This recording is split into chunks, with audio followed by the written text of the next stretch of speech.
అందరికీ నమస్కారం.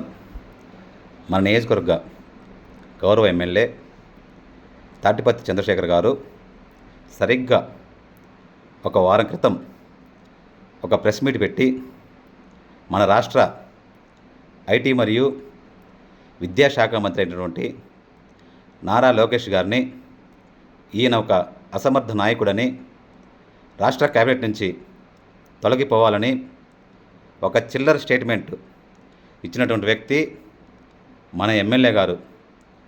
అయ్యా ఎమ్మెల్యే గారు, ఈరోజు మీకు కనబడుతుందా, వినబడుతుందా, చూస్తున్నారా, చదువుతున్నారా? భూతద్దం పెట్టి మరీ చదవండి.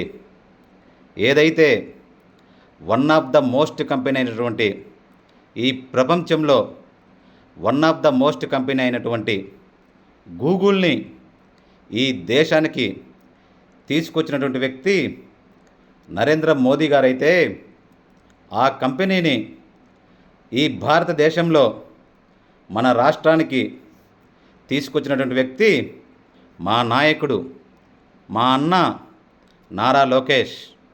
ఏదైతే మన భారతదేశంలో one of the most company అయినటువంటి టీసీఎస్ని మన రాష్ట్రానికి తీసుకొచ్చినటువంటి వ్యక్తి మా నాయకుడు నారా లోకేష్. ఏదైతే one of the most company అయినటువంటి యాక్సెంచర్ని ఈ రాష్ట్రానికి తీసుకొచ్చినటువంటి వ్యక్తి మా అన్న నారా లోకేష్.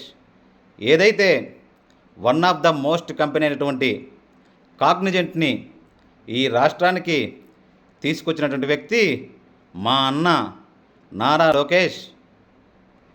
ఇంకా ఇటువంటి కంపెనీలు ఏవైతే ఉన్నాయో, హెచ్సిఎల్ కానీ, సెల్కాన్ కానీ, బీపీసీఎల్ కానీ, బీడీఎల్ కానీ, సిఫీ కానీ, మిట్టల్ కానీ, one of the most company అయినటువంటి, ఈ ప్రపంచంలో స్టీల్లో బెస్ట్ కంపెనీ అయినటువంటి మిట్టల్ని మన రాష్ట్రానికి తీసుకొచ్చినటువంటి వ్యక్తి మా అన్న నారా లోకేష్. ఇది మా నాయకుని యొక్క కెపాసిటీ, క్యాపబిలిటీ, చరిష్మా. మీ నాయకుడు ఏదైతే మీ ప్రభుత్వ హయాంలో మీ నాయకుడు తీసుకొచ్చినటువంటి కంపెనీలు, ఫిష్ మార్కెట్లు, ఫ్రాన్స్ మార్కెట్లు, బొబ్బట్లు, కోడిగుడ్లు, ఇవి మీ నాయకుని యొక్క కెపాసిటీ, క్యాపబిలిటీ. మీ నాయకునికి మా నాయకునికి తేడా అది. గౌరవ ఎమ్మెల్యే తాటిపత్తి చంద్రశేఖర్ గారు, కొంచెం చూడండి. మనం చేయాల్సింది, మనం పని చెప్పాల్సింది నోటికి కాదు, చేతలకి. మన ఏదైతే మన సత్తా ఉన్నదో దాన్ని మన చేతల్లో చూపించాలా. అలా చూపించిన వ్యక్తి మా అన్న నారా లోకేష్ గారు. ఏదైతే గవర్నమెంట్ వచ్చిన సంవత్సర కాలంలో మెగా డిఎస్సి ఇచ్చి 17,000 మంది నిరుద్యోగులకి ఉపాధి చూపించి వాళ్ళ కుటుంబాల్లో వెలుగులు నింపిన వ్యక్తి మా అన్న నారా లోకేష్. ఇది మా నాయకుని యొక్క పనితనం. మీ నాయకుని యొక్క పనితనం ఏమిటో మీ ఊహలకే వదిలేస్తా ఉన్నా.